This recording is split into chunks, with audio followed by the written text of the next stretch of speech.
Para toda la comunidad, un inmenso abrazo. Muchísimas gracias por estar como siempre muy listos, muy atentos a este encuentro, no solamente el que tenemos día tras día desde hace ya mucho tiempo atrás, sino a este que es muy importante porque cuando nos encontramos los días viernes, nos encontramos a estudiar, a investigar. No es un encuentro simplemente para ver, es un encuentro para disfrutar, para digerir, para procesar, para sacar la mejor información en nuestro proceso de aprendizaje.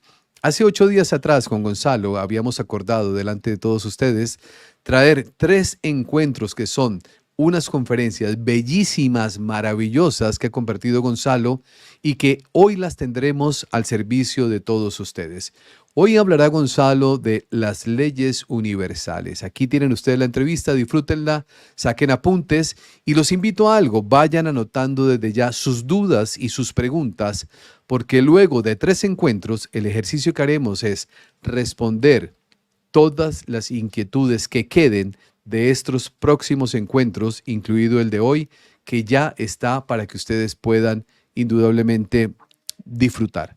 Un abrazo, gracias por estar aquí y vamos con la grandiosa conferencia de Gonzalo Rodríguez Fraile. Pues muchas gracias a todos. Es un placer para mí, una vez más, estar con vosotros y hoy nos toca hablar de las leyes universales. Es un tema que creo que es importante comprender y que nos ayudará a comprender todavía mejor pues, la siguiente charla, que creo que será una de las más importantes, ¿no? del curso, que es la charla de la aceptación, ¿no? De la realidad y de la voluntad de Dios. Entonces, vamos a ver, sobre las leyes universales se han hablado en todas las tradiciones espirituales del ser humano, ¿no? Esto está en la filosofía perenne de la humanidad, está en el Kybalión, e incluso en la tradición cristiana, tanto del Antiguo Testamento como el Nuevo Testamento, pues habla, bueno, en varias ocasiones del cumplimiento de la ley, ¿no?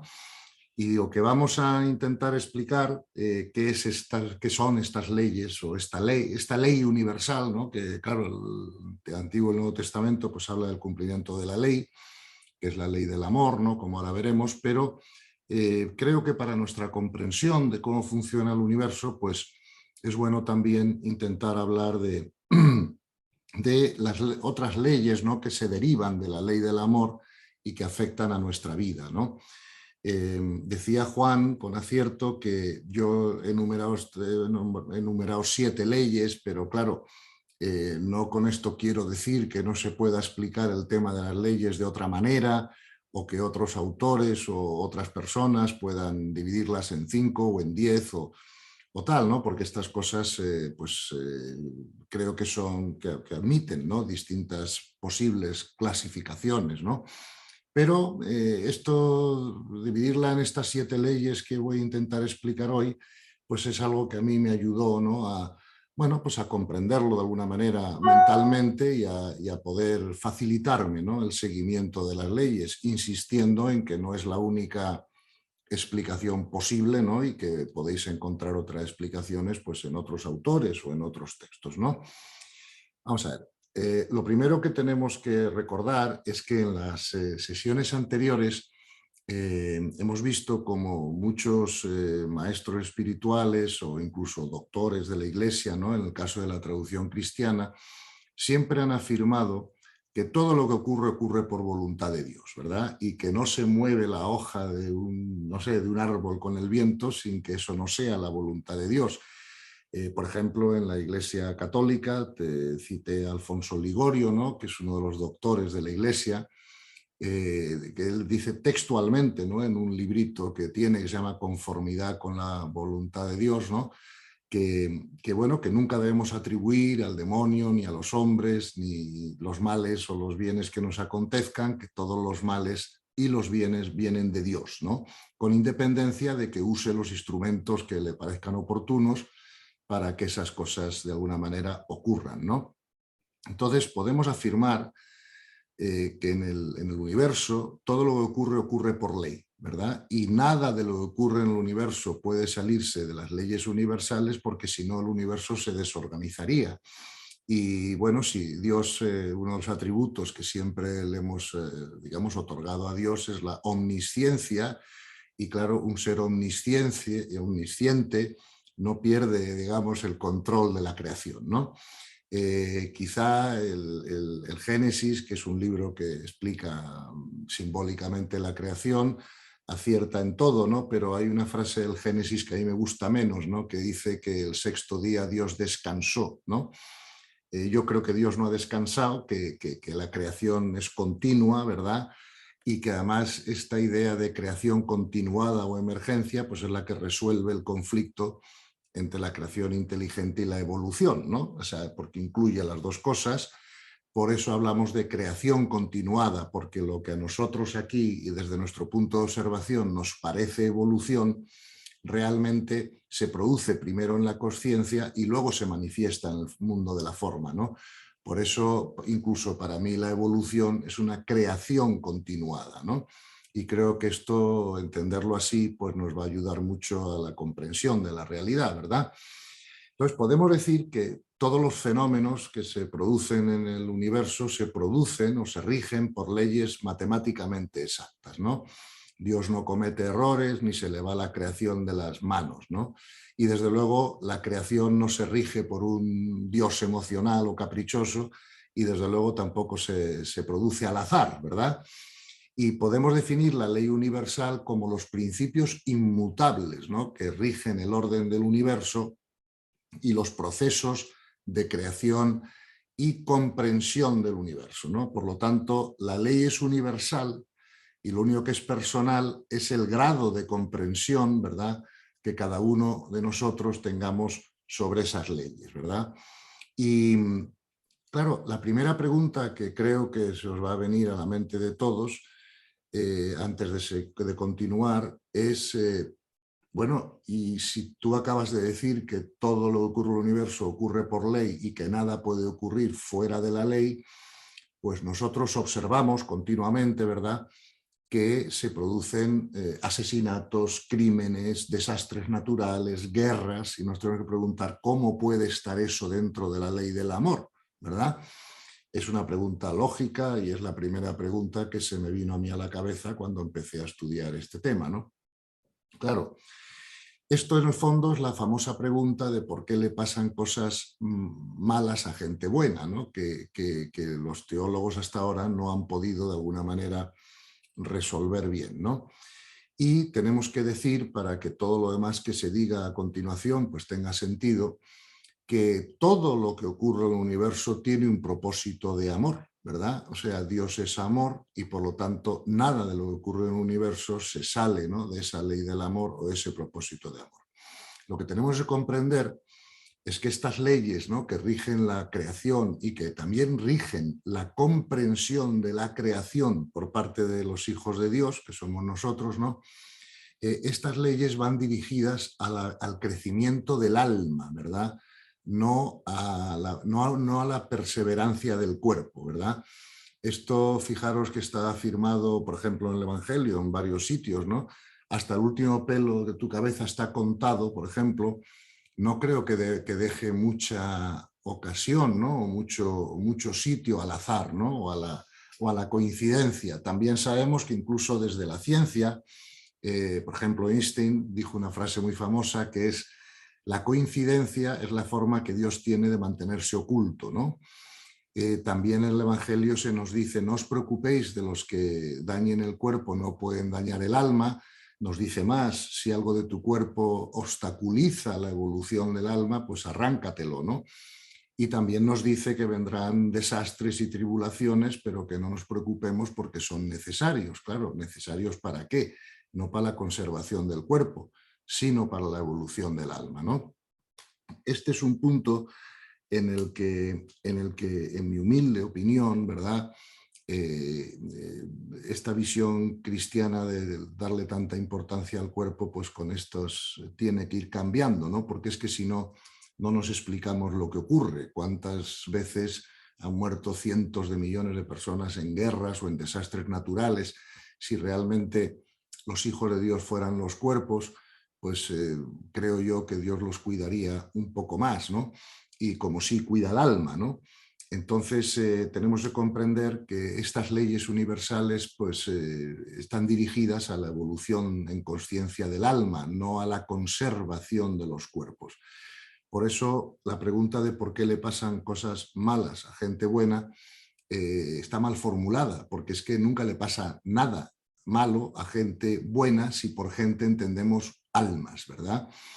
Claro, un accidente de tráfico es malo para el cuerpo, pero no necesariamente para el alma. Una enfermedad grave pone en peligro al cuerpo, pero puede ser muy buena para el alma. ¿Cuántos testimonios tengo yo de personas que o han vivido enfermedades graves y eso les ha servido para transformarse, ¿no? Para entender la vida de otra manera, para variar sus propósitos, o incluso personas que sin haberla sufrido ellos, pues la han sufrido seres queridos y eso también les ha servido para crecer espiritualmente, ¿no? Por lo tanto, es importante comprender que, como dijo San Basilio y como han dicho otros maestros espirituales, los planetas físicos son escuelas de almas, ¿no? Claro que tenemos que valorar el cuerpo y agradecerlo y respetarlo y cuidarlo, porque es un gran regalo de Dios para que el alma pueda tener un vehículo de crecimiento cuando está encarnada, ¿verdad? Pero no podemos dejar de comprender que para Dios es mucho más importante el alma que el cuerpo, ¿no? Y que por eso la única manera de comprender lo que ocurre en la vida, ¿no? Es comprender que muchas veces hay que poner el cuerpo en peligro, ¿no? De alguna manera, para que el alma tenga sus experiencias de crecimiento, ¿no? Y si no, no se entiende lo que ocurre, ¿no? Porque claro, tenemos que comprender que la guerra de Ucrania está en la ley, está dentro de la ley o no podría ocurrir. Y entonces, claro, ¿por qué ocurre la guerra de Ucrania, que está causando tantos muertos, tanto sufrimiento? Bueno, pues como Auschwitz o como otras muchas situaciones ya están anunciadas de alguna manera en el Evangelio, ¿no? Y vendrán guerras y tribulaciones, pero no os preocupéis porque son necesarias. Esto nos lleva, claro, a tener una visión mucho más espiritual de la realidad, donde nos damos cuenta de que nuestra verdadera realidad es la espiritual y no la física. La física es solo provisional mientras el alma está encarnada, ¿verdad?, para tener una experiencia de crecimiento, ¿no? Bien, podemos hacer unos postulados, ¿no? Unos poquitos postulados acerca de las leyes del universo para empezar su explicación, ¿no? Uno de los postulados es que todo lo que está dentro de la ley, ¿verdad?, funciona bien y fluye solo, ¿verdad? Ir a favor de la ley universal es como nadar a favor de corriente, ¿no? Y tiene mucho más sentido y es mucho más inteligente y gastamos muchas menos energías que si intentamos nadar en contra, ¿verdad?, de la corriente, ¿verdad? Otro postulado de la ley del universo es que todo lo que nosotros necesitamos, ¿verdad?, lo tendremos y está garantizado por la ley. Pero ojo, es todo lo que nosotros necesitamos para nuestro crecimiento espiritual, no para nuestros caprichos egoicos, ¿verdad? Si una persona no necesita un Ferrari rojo para su crecimiento espiritual, pues no lo tendrá, ¿verdad? Pero si lo necesita para su crecimiento espiritual por alguna razón incomprensible, pues lo tendrá, ¿verdad? Porque digamos que el universo nos garantiza que todo lo que necesitemos para nuestro crecimiento espiritual se nos dará y está garantizado por ley. Ahora bien, aquí lo importante de comprender es que todo lo que yo quiero, pero no necesito, está fuera de la ley y produce sufrimiento, ¿no? Fijaros que los seres humanos siempre queremos muchas cosas, ¿no? El que es bajito quiere ser alto, el que tiene una nariz fea la quiere tener bonita, el que no tiene dinero quiere tener dinero, el que tiene dinero quiere no perderlo, la salud, etcétera, ¿no? Los seres humanos estamos siempre llenos de quieros, ¿verdad? Pero si nosotros no necesitamos ese quiero, ¿verdad?, para nuestro crecimiento espiritual, pues no se nos dará. Y de ahí la necesidad de aceptar la realidad, como hablaremos en la próxima sesión, ¿no? Por lo tanto, tenemos que saber que todo lo que tenemos es, es porque lo necesitamos y si no la vida no nos lo daría, ¿no?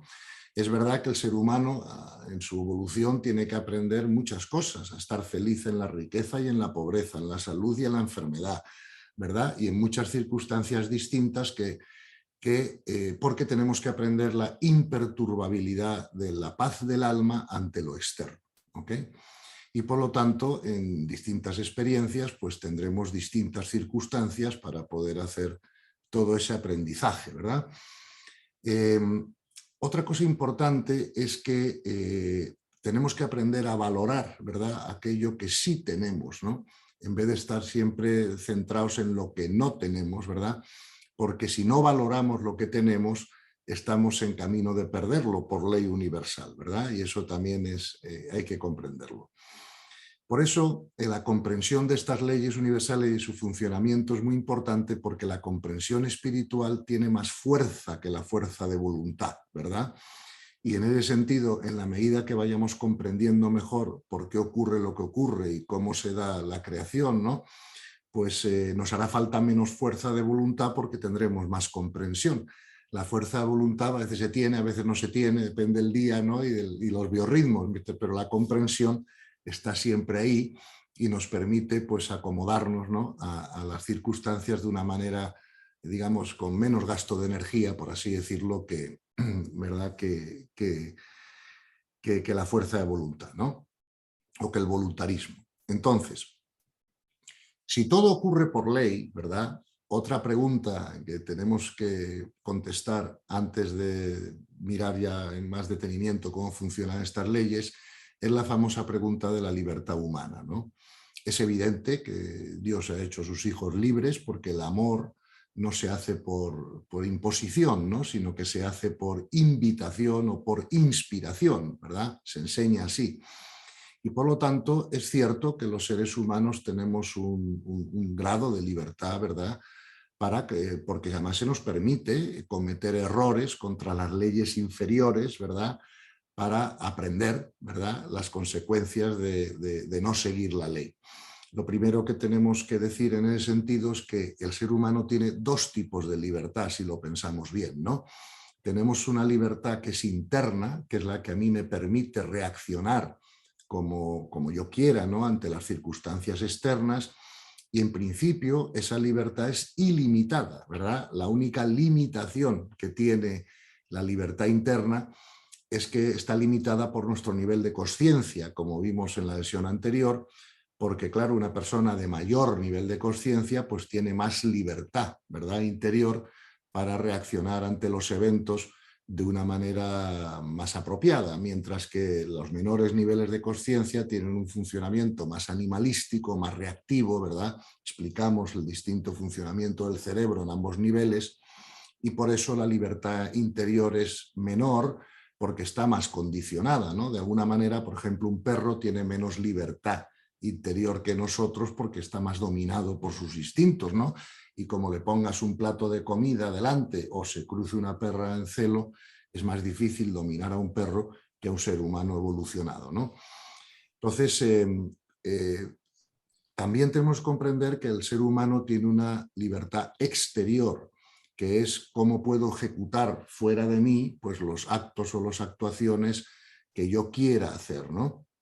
Generalmente el universo, Dios, ¿no?, respeta la libertad exterior del ser humano, salvo que desordene el universo, ¿no?, que vaya contra las leyes universales, en cuyo caso la libertad exterior del ser humano puede quedar limitada, ¿verdad?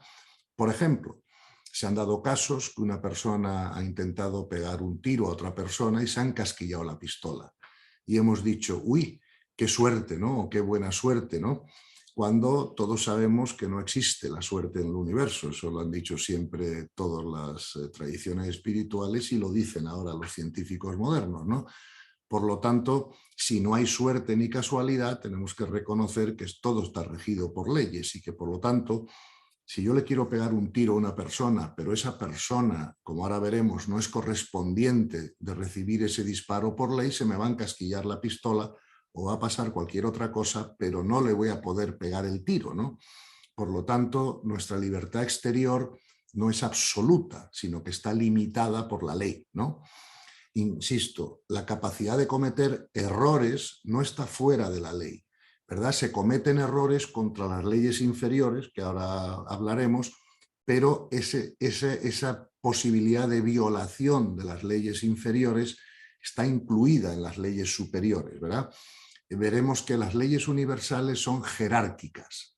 ¿Eso qué quiere decir? Que las leyes superiores pueden modificar las inferiores, pero no al revés, ¿ok? Una ley inferior no puede modificar una ley superior. Y eso sí que tenemos que comprenderlo, pero claro, la manera de aprender las leyes es cometer errores, ¿verdad? Porque siempre que cometamos un error contra las leyes universales, los resultados que obtendremos no serán agradables, ¿verdad? Y es como nuestra manera de aprenderlo. Por ejemplo, aprendemos las leyes físicas, un niño, por ejemplo, puede meter el dedo en una llama, pero lo meterá una vez. Cuando vea la ampolla que le sale, pues ya aprenderá que no se meten dedos en las llamas, como nosotros aprendemos a no tirarnos de los tejados de las casas al suelo porque sabemos que existe la ley de la gravedad, ¿verdad? Y nos podemos dar un buen golpe, ¿no?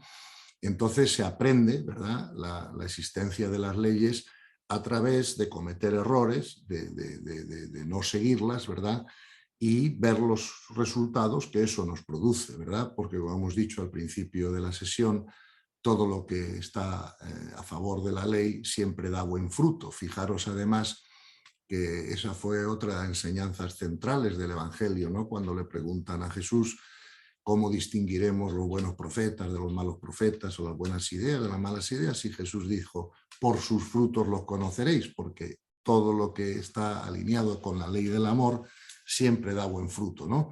Y lo que está fuera, no alineado con la ley del amor, que es la ley principal del universo, nunca da buen fruto, ¿no? Por lo tanto, observar los frutos, ¿no?, que obtenemos en la vida nos va a dar una buena idea de hasta qué punto estamos siguiendo las leyes universales en cada ocasión, ¿no? También tenemos que decir que las leyes superiores rigen la creación, ¿verdad? Y las leyes inferiores rigen la comprensión de la creación por parte de los hijos de Dios, ¿no?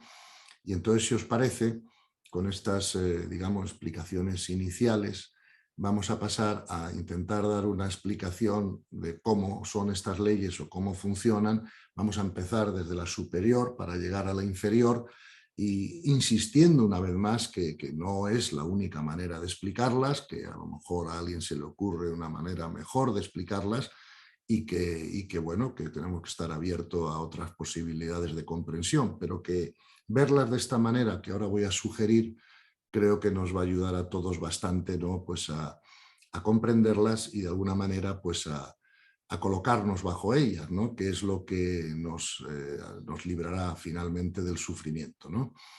Porque el sufrimiento, hemos dicho muchas veces, que es la resistencia mental a lo que ocurre, ¿no? Al menos el sufrimiento mental, no me estoy refiriendo al dolor físico, eso es otra cosa, ¿no? Entonces, si vemos las leyes de esta manera, podemos decir que hay 7 leyes universales, ¿no?, o 7 leyes en el universo. Y las 3 superiores no nos afectan mucho todavía a nosotros porque no somos creadores todavía, ¿no? Y por lo tanto, bueno, es bueno conocerlas, pero no nos afectan directamente en nuestras vidas. La ley superior es la ley del amor, ¿verdad? Dios es amor, y por lo tanto todo lo que ocurre en el universo tiene un propósito de amor, ¿verdad? Aunque nos parezca desde este punto de observación, desde esta dimensión, que a veces las cosas son durísimas, ¿no? Pero todo tiene un propósito de amor, un poco de una manera semejante cuando yo tenía niños pequeños o nietos que tengo ahora. Claro, a veces los padres los tienen que castigar un poco, ¿no? O sea, no es castigo, ¿no?, sino que es más bien, bueno, hacerles ver que por ciertas actuaciones o ciertos caminos no van a sacar buenos frutos, ¿no? Y por lo tanto tienen una intención pedagógica, ¿verdad? Las leyes no tienen una intención de castigarnos, ¿no?, sino que tienen una intención de enseñarnos el amor, ¿verdad? Claro, para nosotros comprender el amor de una forma completa y profunda es imposible, ¿no?, desde este nivel de conciencia, pero sí podemos ir comprendiendo muchos aspectos del amor, ¿no? Y aquí recordar que no nos estamos refiriendo al cariño, ¿no?, egoico o sentimental, como ya hablamos en una sesión anterior, porque no es un sentimiento, ¿verdad? El amor no es una emoción, el amor es una comprensión, ¿no?, de los procesos, ¿verdad?, evolutivos y pedagógicos del universo, ¿no? Por lo tanto, si hablamos de la ley superior, que es la ley del amor, pues sabemos que el amor es el origen, ¿verdad?, de todo lo que ocurre en el universo, y además que la comprensión del amor es lo que nos libera de todo sufrimiento, ¿no? Y esta es la ley superior que luego se manifiesta a través de otras leyes, ¿no? Por las otras dos leyes superiores las podríamos llamar, por llamarlas de alguna manera, pues la ley de manifestación y la ley de polaridad. ¿Por qué? Porque la ley de manifestación es la que permite que la información ya existente se manifieste. O sea, la ley del amor es la que tiene toda la información del universo, ¿verdad?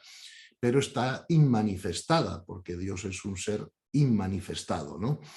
Y la primera emanación del absoluto, por así decirlo, de Dios, es la ley de manifestación, ¿verdad?, que es la que permite que todo en la creación se manifieste, ¿no?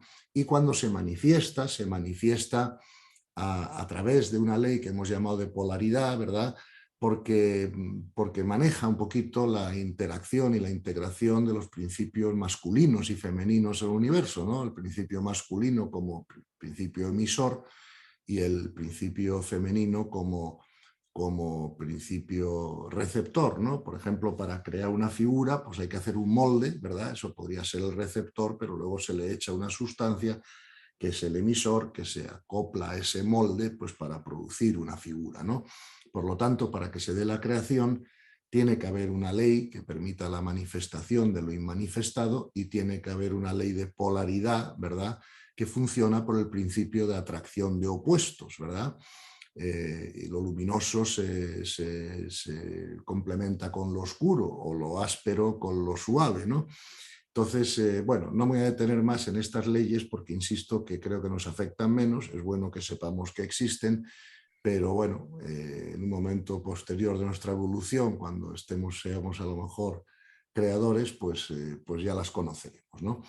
Pero yo creo que a nosotros nos interesa más detenernos en las 4 leyes, digamos, más bajas, ¿no?, que rigen la comprensión de la creación por parte de los hijos de Dios.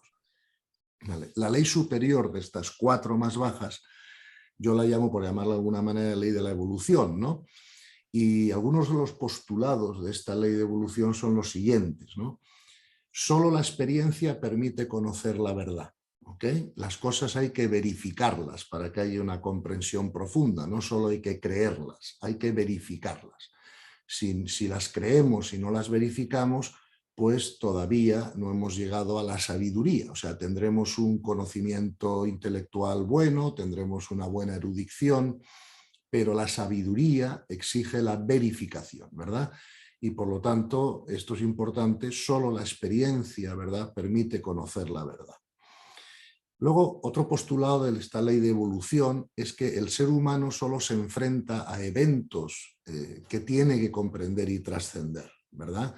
Y que el tercer postulado es que la necesidad del alma tiene de evolucionar es el único motivo de la existencia de los mundos físicos, ¿no? Y eso tenemos que tenerlo, ¿verdad?, claro, ¿no? Vamos a ver, si comparamos la escuela, ¿verdad?, del universo con lo que sería por ejemplo, ¿no?, una universidad, una escuela de la Tierra, diríamos que la ley de evolución es la que pone el currículum, ¿verdad? Acordaros que en la tercera sesión hablamos de los niveles de consciencia. Entonces, el currículum que las almas tienen para evolucionar espiritualmente son ese pasar por esos niveles de consciencia, ¿no? Entonces, por ejemplo, la ley de evolución, por ejemplo, sería lo equivalente a que en una facultad de Derecho, ¿no?, pues el claustro de profesores se reúne y dice, bueno, para que los alumnos se gradúen, tienen que aprender Derecho Internacional, Derecho Administrativo, Derecho Penal, Derecho Internacional, en fin, una serie de asignaturas que los alumnos tienen que aprender de alguna manera para poder graduarse, ¿no?, como abogados. Por lo tanto, la ley de evolución es la que sienta el currículum que todas las almas tienen que, digamos, que recorrer para poder graduarse, ¿no?, de este colegio, ¿no?, de experiencia espiritual. Y por lo tanto determina los procesos de aprendizaje que todos tenemos que seguir, ¿verdad? es la ley que nos lleva de la inocencia inicial de las almas a través de una serie de ignorancias más o menos más grandes o más pequeñas para llegar a la sabiduría, ¿no? Y por lo tanto es la ley que manda sobre todas las otras inferiores en este proceso de comprensión de la creación, ¿vale? Entonces, después de la ley de evolución vendría la ley de correspondencia, ¿vale? Y la ley de correspondencia sería la que determina todos los detalles, ¿verdad?, a través de los cuales cada uno de nosotros tenemos que aprender lo que la ley de evolución nos exige aprender, ¿no? Por ejemplo, si la comparamos con una universidad de la Tierra, pues la ley de correspondencia es la que diría, sí, este alumno tiene que aprender Derecho Internacional a las 5 de la tarde en el aula 2B con el profesor fulano de tal, ¿no? O sea, la ley de correspondencia nos crea los detalles para cada uno, ¿no?, concretos, a través de los cuales nosotros tenemos que ir aprendiendo el currículum que la ley de evolución nos exige aprender, ¿no? Entonces, por ejemplo, la ley de correspondencia es la que determina el espacio, el lugar, el tiempo, la función de todos los seres, determina cuáles son nuestras características genéticas, ¿verdad?, con el cuerpo físico que vamos a tener en el nacimiento, vamos a ser hombres, vamos a ser mujeres, vamos a tener algún defecto físico o no, o alguna enfermedad genética que nos pueda ayudar a trascender el ego de una manera más rápida. Por ejemplo, la elección de los padres, ¿no?, que esto viene determinado por la ley de la correspondencia. Todas las almas antes de encarnar, una de las primeras cosas que hacen es elegir los padres, ¿no?, que vamos a tener. Y no porque los padres sean perfectos, ¿no?, sino porque son los perfectos que necesitamos para nuestra experiencia, aunque sean deficientes, ¿no? Pero es precisamente que sean deficientes como padres es lo que nos va a ayudar también a que nosotros podamos crecer espiritualmente de una manera más rápida, enfrentándonos a esa situación y aprendiendo de ello, ¿no? Entonces, todos los eventos, absolutamente todos los eventos que ocurren en el universo, le ocurren a las personas que son correspondientes con esos eventos, ¿no? Por ejemplo, fijaros que cuando ocurre un terremoto, siempre hay algunas personas que se van del lugar el día anterior y otras que llegan el día anterior y están en el terremoto, ¿no? Cuando se cae un avión, todas las personas que van en el avión son correspondientes con ese accidente, ¿no? Incluso a veces han ocurrido cosas que nosotros hemos calificado como de milagros, ¿no? Pero ya sabéis que San Agustín decía que los milagros no se hacen contra las leyes del universo, sino contra lo que sabemos de las leyes del universo, porque San Agustín también escribió y habló bastante sobre las leyes, ¿no? Entonces, por ejemplo, un accidente de avión donde se mata a todo el mundo menos una persona, ¿no? Y gente dice, bueno, es inexplicable porque este accidente no era sobrevivible, ¿no? Pero una persona sobrevivió, ¿ok? Y decimos, ah, qué suerte ha tenido. No, es que no era, esa persona no era correspondiente con morir en ese accidente por razones que solo Dios sabrá en su, digamos, en su cuidado de los procesos evolutivos o de las almas, ¿no? Por lo tanto, todas las situaciones, dice la ley de correspondencia, son experiencias de aprendizaje, ¿no? Y todas las circunstancias de nuestra vida externa, de alguna manera las generamos nosotros desde dentro, ¿no? Porque nuestro interior es el que determina qué aprendizajes debemos de tener o no tener, ¿no? Y digamos, cuando nosotros aprendemos cosas, subimos de nivel de conciencia, pues la ley de correspondencia nos preparará otras lecciones adecuadas a nuestro nuevo nivel y ya no necesitaremos las antiguas, ¿verdad? Pero la ley de correspondencia sí tiene un postulado muy importante que es todo lo que se resiste persiste, ¿verdad? Porque todo lo que no se acepta tiene que volver a producirse de alguna manera para que nosotros aprendamos a aceptarlo, ¿no? Por lo tanto, no os dejéis guiar, ¿no?, por estas afirmaciones a veces de la espiritualidad menos seria, ¿no?, que dice que nosotros podemos crear la realidad con nuestro pensamiento. Eso no es realmente cierto, ¿no? Nosotros creamos la realidad por nuestra necesidad de aprendizaje. Claro que el pensamiento puede influir o no en nuestra necesidad de aprendizaje, pero ha habido muchos libros, como otros sabéis, en Estados Unidos y en otros sitios, por ejemplo El Secreto y algunos otros, que dicen, no, tú visualiza un Ferrari rojo y aparecerá en tu garaje. No, no. Vamos a ver, ha habido mucha frustración con eso, porque es la conciencia la que crea la realidad, no nuestro pensamiento. Como vimos en las primeras sesiones, la conciencia vibra más rápido que el pensamiento y tiene más poder causativo, ¿no? Es nuestra necesidad de crecimiento lo que nos crea indirectamente nuestra realidad, porque todo lo que a nosotros nos va a ocurrir, es lo que necesitamos para crecer, y en la medida en que nosotros aprendemos ya una lección, no vamos a repetir esa enseñanza en principio, porque el universo es muy eficiente y no malgasta energía, ¿no? Ni eventos que no sean necesarios para el crecimiento de las personas que los sufren, ¿no? O que los viven, ¿no? Claro que esto nos viene a tocar otro tema importante, que es el tema del determinismo, ¿no? Claro, es que esto es una paradoja, ¿no? Porque por un lado, si Dios es omnisciente y Dios es eterno, acordaros que eternidad no significa un tiempo muy largo, sino fuera del tiempo, pues evidentemente en Dios no hay sorpresa, porque para que haya sorpresa tiene que haber secuencia, ¿no? Si no hay secuencia, no hay sorpresa. Por lo tanto, Dios ya sabe todo lo que nosotros vamos a decidir, no decidir, cómo vamos a usar nuestra libertad antes de que ocurra, por así decirlo, y lo combina todo para que todo el universo se organice de manera exacta, ¿no? Para el crecimiento espiritual de todos, ¿verdad? Los seres vivientes que son hijos de Dios. Por lo tanto, podríamos decir que desde el punto de vista de observación de Dios, todo está determinado. Eso es, si Dios es un ser omnisciente, no puede ser de otra manera, ¿no? Ahora bien, lo que también tenemos que comprender es que desde nuestro punto de observación, desde aquí, desde la tercera dimensión, todo es indeterminable, ¿ok? Y esto, acordaros que en el antiguo paradigma solo podíamos pensar en términos de y o. Es oscuridad o luz, pero no las dos cosas a la vez, ¿verdad?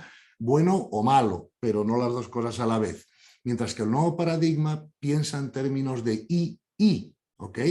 Por ejemplo, en los siglos pasados ha habido unas grandes discusiones si Dios era trascendente o inmanente, hasta que nos hemos dado cuenta de que la discusión es baladí porque es las dos cosas a la vez. No sé si me explico, ¿no?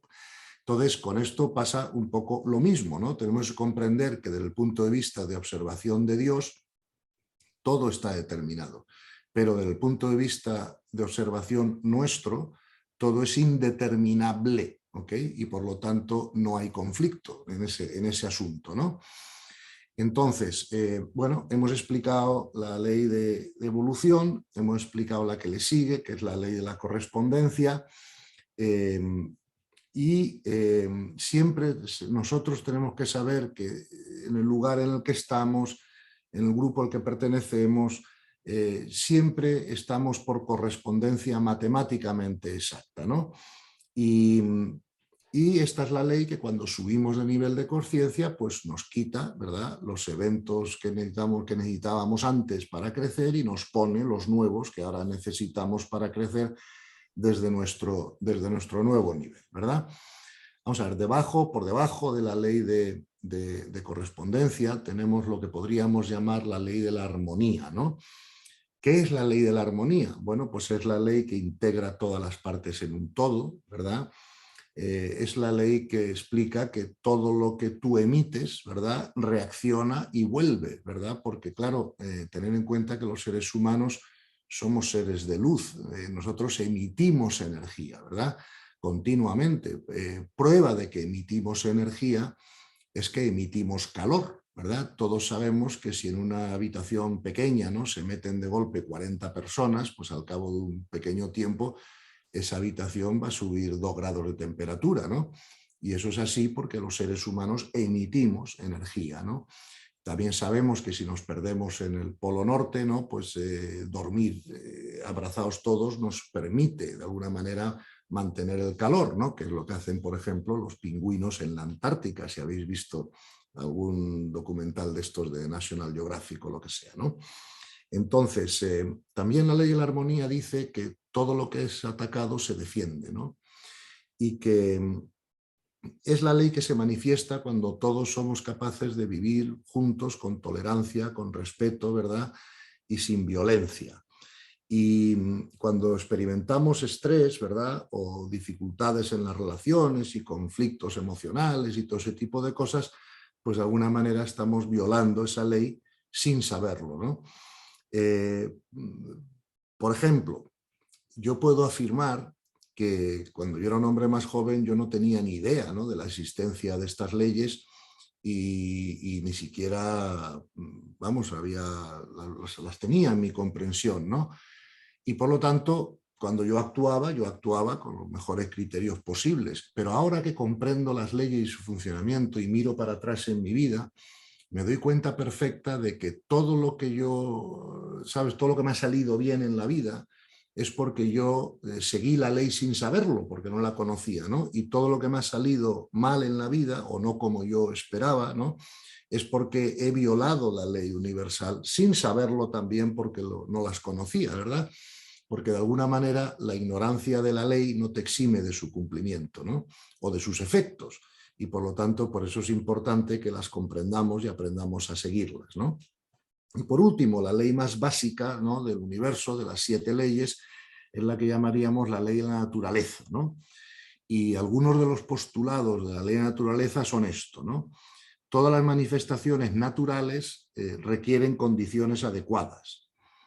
Todas las violaciones de la ley tienen sus consecuencias, ¿no? Por ejemplo, si yo todos los días bebo 5 botellas de whisky, estoy de alguna manera yendo contra la ley de la naturaleza porque ese no es una bebida que le venga bien al cuerpo y por lo tanto puedo acabar con una cirrosis, ¿no?, después de un tiempo, por poner un ejemplo, ¿no? Y seguimos esta ley de la naturaleza pues cuando actuamos desde el instinto, ¿no? El instinto está hecho para generar y proteger la vida y mantenerla, ¿no? Y defenderla. Y bueno, todos los seres tienen su función específica, ¿no?, dentro de esta ley de la naturaleza y son conscientes de esta ley en su cuerpo instintivo, ¿no? Igual que todos los ciclos naturales, pues tienen su función específica y esta ley es una ley horizontal que de alguna manera actúa sobre los reinos densos de la materia, ¿no? Si esta es la única ley que existiera, pues probablemente Darwin hubiera tenido razón, ¿no? Entonces, pero claro, a Darwin se le olvidaron las otras leyes superiores, ¿no? Y por eso, pues ahora ya todos sabemos que la evolución o la creación, digamos, no se produce así, ¿no?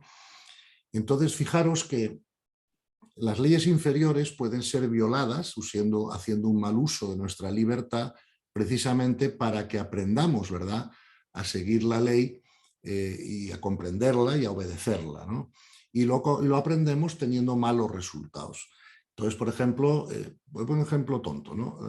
La homosexualidad, por ejemplo, claro que va contra la ley de la naturaleza, pero no va contra las leyes superiores, ¿verdad? Si la homosexualidad es posible, aunque viole la ley de la naturaleza, es porque es necesaria para ciertos aprendizajes, ¿no? Y por lo tanto es permitida por la ley de evolución o por la ley de correspondencia, ¿no? Creo que absolutizar las leyes inferiores es uno de los grandes errores que ha cometido la humanidad en su metafísica, ¿no? Porque nos ha faltado la comprensión de que se nos es permitido cometer errores violando leyes inferiores, ¿verdad?, para que podamos evolucionar espiritualmente y podamos comprender mejor la ley, ¿no? Entonces, la única ley que debe ser absolutizada, en mi opinión, es la ley del amor, ¿verdad? Y todas las demás leyes más bajas pueden ser violadas de alguna manera y eso está permitido de la ley superior, que es la ley del amor, y si estamos hablando de las 4 leyes más bajas, la violación de la ley de la armonía o de la naturaleza o de la correspondencia está permitida por la ley de la evolución para que aprendamos de esos errores y de las consecuencias de violar esas leyes, ¿no? Evidentemente, cuando violamos la ley de la naturaleza, pues no solemos tener resultados buenos, ¿no? Podemos estropear nuestra salud, por ejemplo, ¿no? comiendo o bebiendo cosas que no nos convienen, o podemos deteriorar nuestra salud no durmiendo lo adecuado o no descansando, o en fin, no observando la ley de la naturaleza para nosotros, ¿no? Porque tenemos cuerpo físico. Podemos violar la ley de la armonía cada vez que entramos en discusiones egoicas, en faltas de respeto, en faltas de tolerancia, y vemos que cuando eso ocurre, pues el resultado que se produce en el mundo pues no es el que nos gustaría, ¿no? Y ahí lo vemos con las guerras continuas y con los conflictos y con la incapacidad de llegar a acuerdos, ¿no? Que es lo que hace que la vida sea muy ineficiente, ¿no? Porque en el mundo no es que falten recursos, en el mundo lo que falta es eficiencia en la distribución de esos recursos, ¿no? Y lo vemos cada vez, ¿no? En todas las cosas. Por lo tanto, la primera consecuencia, ¿no? que sufrimos cuando no respetamos las leyes universales es que el universo, el planeta se convierte en ineficiente, ¿no? Esa es la primera consecuencia, ¿no? Y claro, todo lo que es ineficiente pues gasta más energía de lo que debería, ¿no? Para conseguir los fines que nos proponemos, ¿verdad? Y quizá una otra cosa que podríamos mencionar es que para que nosotros podamos observar, ¿no? Cómo estamos cumpliendo la ley o obedeciendo la ley, debemos observar una serie de resultados en nuestras vidas, ¿no? Y eso nos indicará hasta qué punto estamos siguiendo la ley o no siguiéndola. Estos resultados, a mí me gusta dividirlos entre resultados interiores y resultados exteriores, ¿no? Los resultados interiores son nuestra paz, nuestra felicidad y nuestra actitud de servicio. Si nosotros estamos en paz, si nosotros estamos felices, si nosotros tenemos actitud de servicio, sabremos que estamos obedeciendo la ley, que estamos bajo la ley, ¿verdad? Y también me gustaría que observáramos 4 resultados externos, ¿no? Como son la calidad de nuestras relaciones humanas, nuestra abundancia, nuestra adaptabilidad al medio y nuestra salud, ¿no?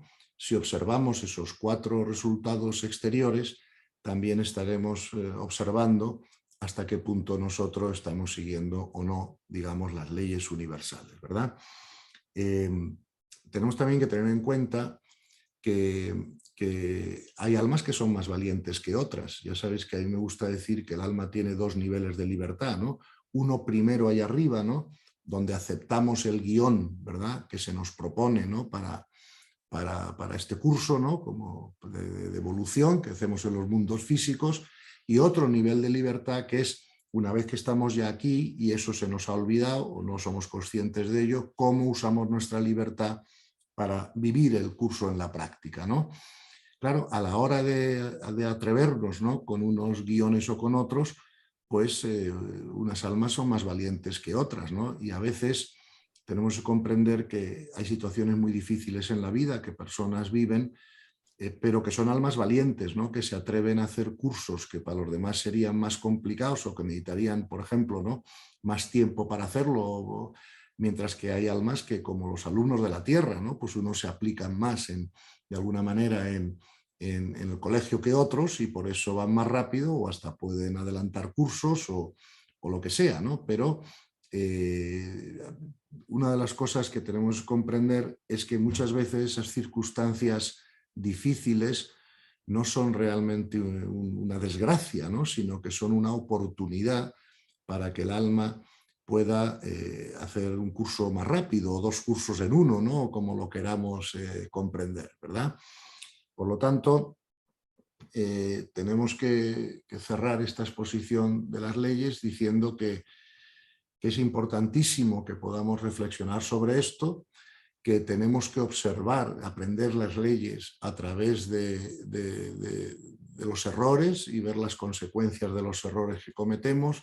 No hay otra manera de hacerlo porque tiene que ser un conocimiento experiencial y tenemos que tener la tranquilidad de que nada ocurre contra la ley del amor, que el universo no se desorganiza y que nosotros con nuestra libertad podemos, insisto, ¿no? Cometer errores, violar las leyes y de eso aprenderemos a seguirlas porque nadie quiere tener en sus vidas, ¿verdad? resultados insatisfactorios, ¿no?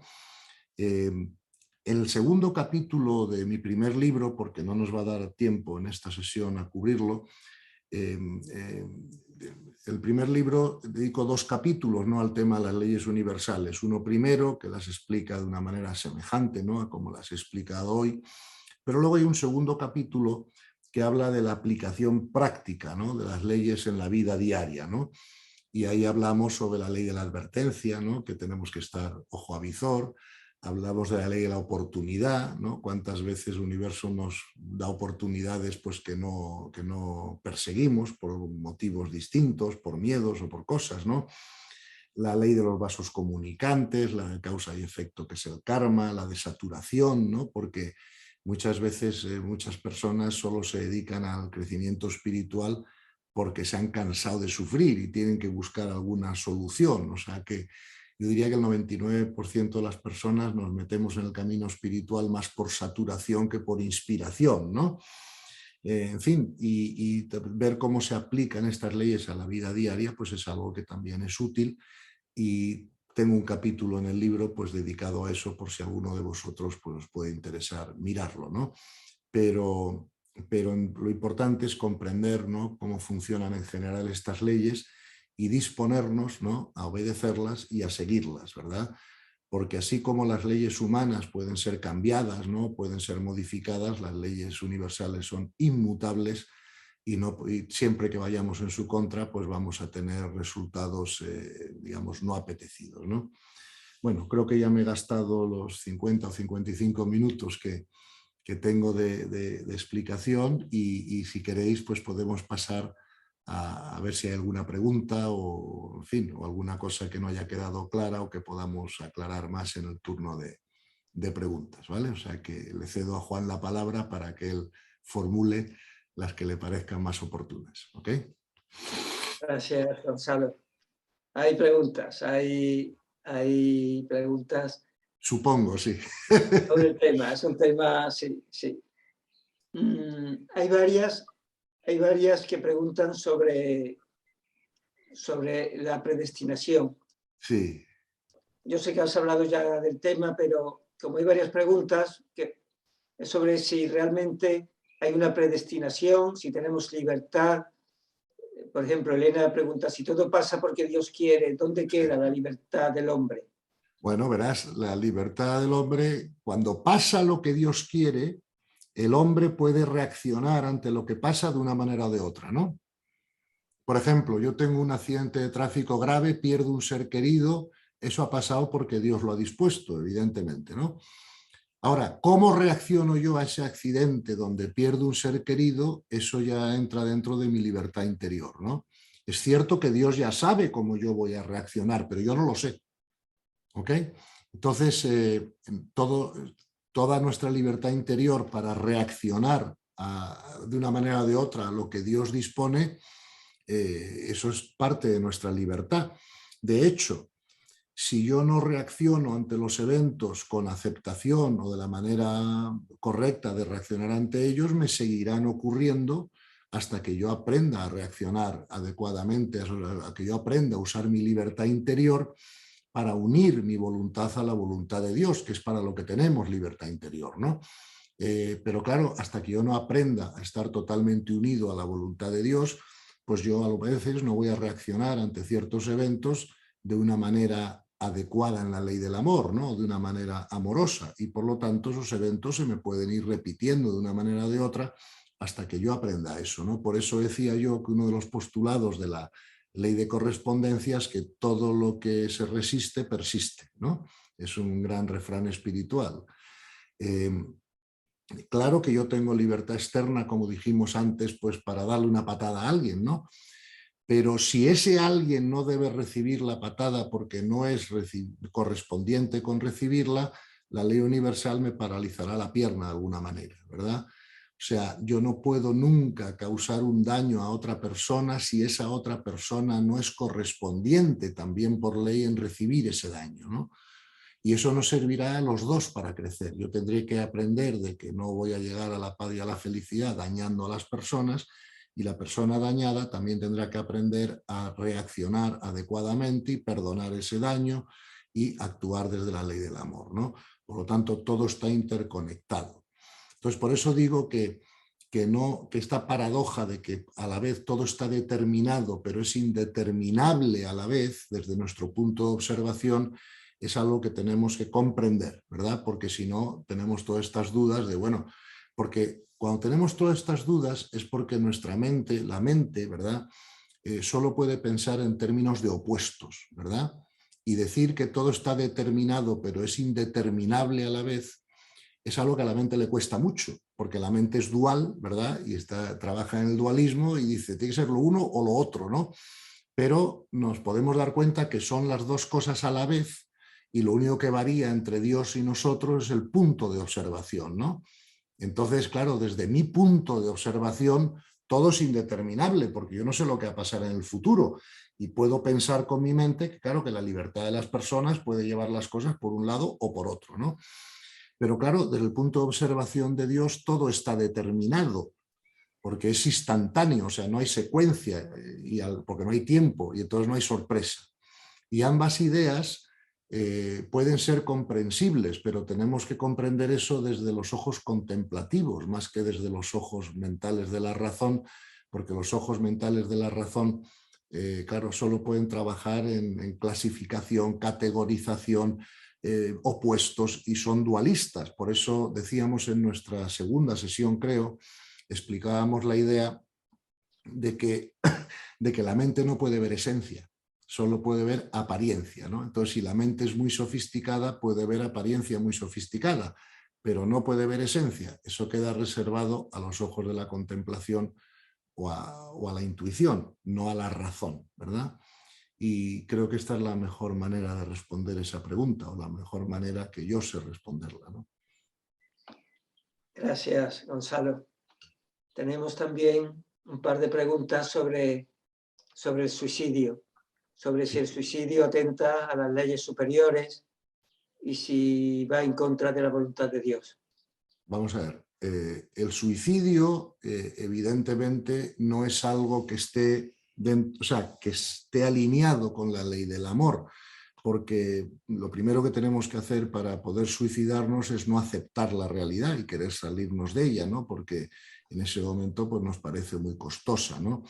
El suicidio nunca es bueno para la evolución espiritual porque esencialmente nos hace repetir curso, ¿no? De alguna manera.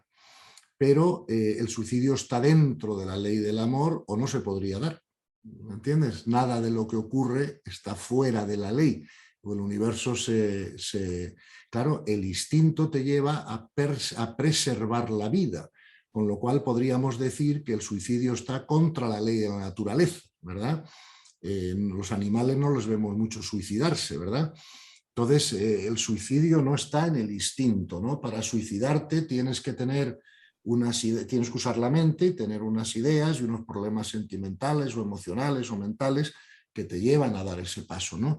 Pero no está codificado en la ley del instinto. Por lo tanto, podríamos decir que el suicidio va contra las leyes inferiores, por eso no produce buen fruto, ¿verdad? Pero no va contra la ley del amor, porque si no, no podría ocurrir. Entonces, una vez más, el suicidio es una experiencia de aprendizaje, ¿verdad?, que te retrasa la evolución. Esa es la gravedad que tiene el suicidio, fundamentalmente es esa, ¿no? Es como un niño que suspende un curso y tiene que repetirlo. ¿Qué pasa cuando un niño en el colegio suspende un curso? Pues que lo tiene que repetir hasta que lo apruebe, ¿no? Entonces, de alguna manera, suspender cursos en los colegios atrasa la graduación, ¿no?, de los niños del colegio para poder ir a la universidad. Por eso el suicidio no es nada recomendable, es siempre una falta de aceptación de la voluntad de Dios y probablemente para poder suicidarse uno tiene que tener pues una menor comprensión espiritual, ¿no?, de qué va la vida, ¿no?, y para qué estamos aquí. Y porque si comprendemos de qué va todo, ¿no?, pues claro, nuestro deseo no es suicidarnos, sino hacer el curso más eficiente, no sé si me explico, ¿no?, aprender lo más posible para graduarnos lo antes posible. Para eso sabemos que tenemos que pasar por dificultades porque el sufrimiento es el precio que pagamos por el crecimiento, ¿no? Sufrimiento solo tiene dos raíces, ¿no? Una falta de aceptación de la voluntad de Dios, ¿ves? Resistencia mental a lo que ocurre, o una falta de comprensión espiritual para que se pueda dar esa falta de aceptación, ¿no? Y esas son las dos raíces del sufrimiento. Por lo tanto, el suicidio no nos va a resolver ningún problema, el suicidio lo único que va a hacer es que repitamos curso, ¿no? Que tampoco es una tragedia superior a eso, porque el universo nos va a dar todo el tiempo que necesitemos, pero de alguna manera si retrasamos el crecimiento espiritual, perpetuamos el sufrimiento, ¿no? Con lo cual no es realmente lo más inteligente, ¿no? Pero se da, y como se da, pues no podemos decir que esté fuera de la ley del universo, porque si no, no se podría dar. Muy bien, Gonzalo. Es un placer escucharte. Voy a leer otra pregunta que dice, Elena García pregunta, ¿está determinado el ritmo de aprendizaje y por tanto las experiencias que tenemos que enfrentar o podemos modificar este ritmo y cambiar las correspondencias?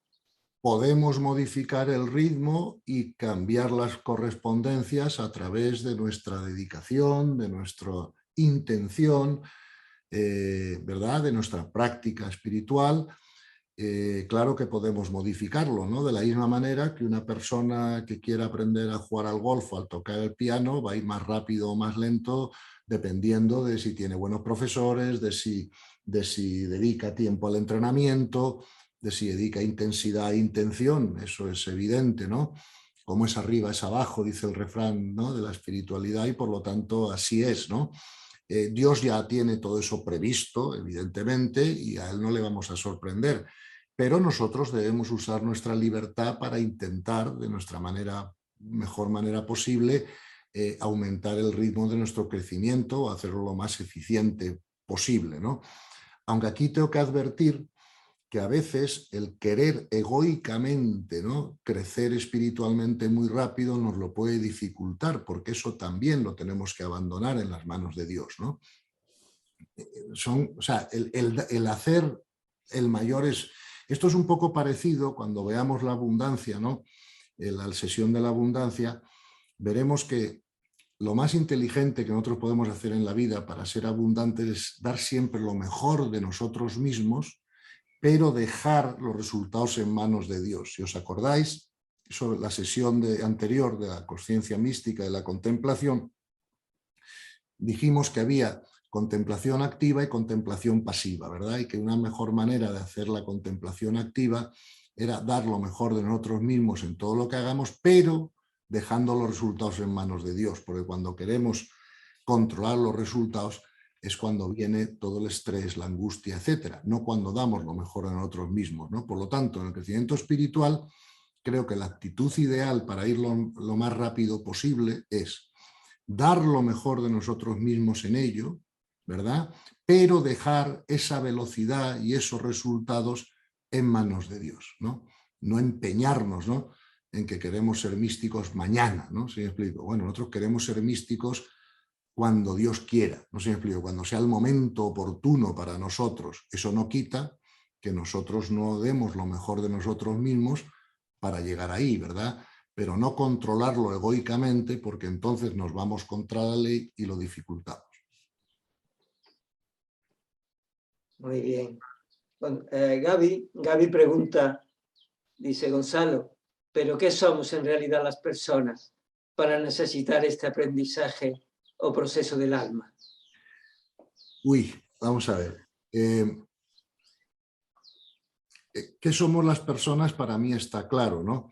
Este es el único punto que es un poco más controversial, ¿no? Yo creo que es uno de los puntos que se refería Pablo cuando introdujo las sesiones, ¿no? Donde yo me aparto un poquito, ¿no?, de la doctrina católica en ese sentido. A lo mejor yo estoy equivocado, pero me parece evidente, ¿no?, con lo que observemos. Yo creo que nosotros somos almas, ¿verdad? Y almas que tenemos un cuerpo para tener una experiencia de crecimiento en las escuelas del alma, que son los mundos físicos, ¿no?, como dijo San Basilio y he citado tantas veces, ¿no? Por lo tanto, en la medida que nos veamos más como almas y no como cuerpos o no como egos, vamos a tener más paz interior, eso es evidente, ¿verdad? Vamos a hacer el crecimiento espiritual mucho más rápido y vamos a poder resolver estas en teoría, dificultades mentales, ¿no?, de por qué le pasan cosas malas a gente buena. Si nos vemos como cuerpos, eso no lo resolveremos jamás. ¿Me explico? No tiene solución. Ahora, si nos vemos como almas, lo podemos comprender perfectamente, ¿no? Es decir, muchas veces el alma necesita, ¿no?, de un daño al cuerpo, pues para poder crecer más rápidamente, ¿no? Ese es el sentido de muchas enfermedades genéticas o de muchos accidentes o de muchas cosas, ¿no? Creo que está claramente explicado en el Evangelio y francamente no entiendo cómo algunos pensadores han formulado el tema de otra manera, ¿no? Yo veo al ser humano como un espíritu encarnado en el tiempo, ¿no? Pero claro, incluso, ¿verdad?, los padres y doctores de la Iglesia como San Agustín o Santo Tomás o otros muchos siempre han dicho que el ser humano es más alma que cuerpo, ¿no? O sea, no tiene sentido identificarnos con aquella parte de nosotros, ¿verdad?, que no es permanente, ¿no? El cuerpo es provisional, como todos sabemos, ¿no? Y por lo tanto lo que hay en nosotros permanente, pues es el alma, ¿no? El ego se disuelve, ¿no?, con la muerte física. Entonces, además, en mis conversaciones, ¿no?, o en mi lectura, ¿no?, con místicos avanzados, siempre me he dado cuenta que según va avanzando, ¿no?, el nivel de misticismo, se le va dando mucho menos importancia al cuerpo, ¿no? Hay místicos que han cometido hasta el error de no cuidarlo, ¿no?, que en el fondo es un error, por muy místico que se sea, porque el cuerpo es un gran regalo de Dios que tenemos que valorar, cuidar y respetar, ¿no?, como vehículo de aprendizaje del alma en los mundos físicos, pero no debemos identificarnos con él, ¿no? Si queremos tener paz interior, eso es evidente, porque digamos que hay muchas cosas en el mundo físico que amenazan al cuerpo, ¿no?, pero no amenazan al alma, ¿no?, como dice Jesús en el Evangelio. Por lo tanto, creo que eso es una idea sobre la que todos tenemos que reflexionar, ¿verdad? Y insisto, ¿y cómo sabemos si es verdad o no es mentira o no es verdad, ¿no? Pues yo os invito a que uséis la vara de medir de Jesús, ¿no? Por los frutos lo conoceréis. Y os aseguro que cuanto menos importancia le demos al cuerpo, más paz interior tendremos. Eso es una experiencia que, por favor, no me creáis, verificarla vosotros, ¿no? Y así es, ¿no? Y por lo tanto, pues todo lo que da buen fruto creo que es verdad, ¿no? Y creo que todo este nuevo paradigma de la realidad pues nos facilita esa comprensión, ¿no? Porque si no, desde el paradigma clásico, de la ciencia clásica, era mucho más fácil pensar en términos de materialidad, ¿no? Pero aunque la ciencia nunca va a probar la espiritualidad por sí misma, como siempre dije en la primera sesión, sí es verdad que la ciencia puede crear un contexto mental, ¿verdad?, diferente sobre la realidad, donde nosotros podemos comprender la espiritualidad de una manera más racional. Eso también es verdad, ¿no? Por lo tanto, mi respuesta a eso es, ¿qué somos en realidad? Almas que se han encarnado en un cuerpo para tener un curso de aprendizaje. Eso es como yo veo al ser humano, ¿vale?